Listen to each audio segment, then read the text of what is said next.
Moment of truth, guys. Let's see.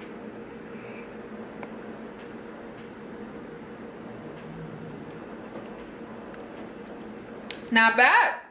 All right, so on this particular week, we were having a really healthy week. So I'm starting out by drinking a kale smoothie. I'm going to add some sea moss to that, which I prepared like a couple days before. And I also like to store my sea moss in the freezer so that it lasts longer. Now I'm adding some frozen mango. I love mango in my smoothies. It's so good.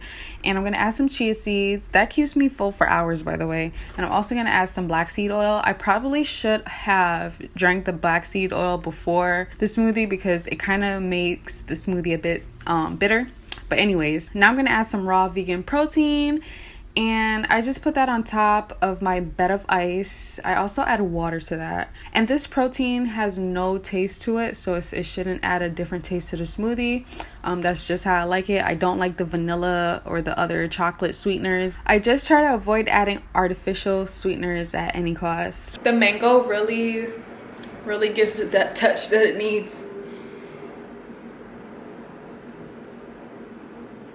So after my workout, I decided that I'm gonna eat some yogurt, and I got some raspberries and blackberries, and the yogurt that I'm using is from the brand called So Delicious. It's made from coconuts and it's bomb. It's such a good dairy alternative. To that, you could basically add whatever you want. So I like to add chia seeds, coconut, whatever I got around the house.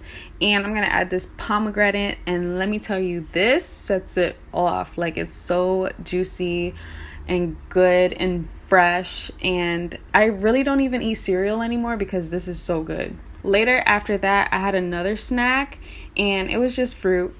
Nothing to see here, just some watermelon and grapes and strawberries. Moving on into my dinner, I made something super quick, and it was so easy and it tasted so good. So basically, I'm gonna saute some spinach, but I'm gonna make my spinach a different way. You see me here adding some onions and garlic to the pan. Also some scallions as well. We're gonna let that simmer down for like 5 or 8 minutes or so it gets like that.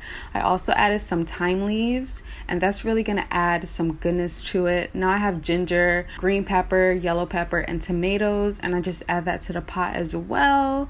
And you're just gonna let that simmer down again for another 5 minutes or so. We just want to get the vegetables a bit translucent. We're just gonna keep stirring that, and then you're gonna add your seasonings. Add black pepper, allspice, maybe a little bit of salt.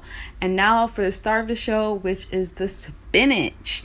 So we're gonna add all of that to the pot. I know I'm using a really small pot, but I really did not feel like washing dishes, so yeah, that was the pot that I had to use. When you give it like 10 or so minutes, it literally dissolves. Like, where did that spinach go? I should have used 2 packages, but whatever.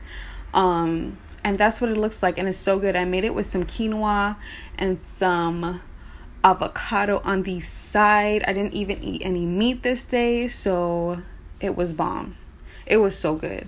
I'm telling you, like, the spinach was juicy and it was flavorful. I gotta give it to myself. Like, quarantine definitely made me a little chef, and I'm not mad at it.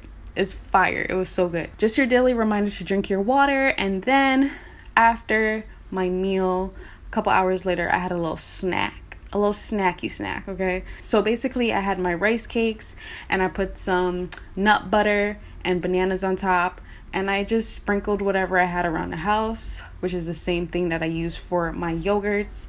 And I just put that on top, and it was so good. Very easy to make.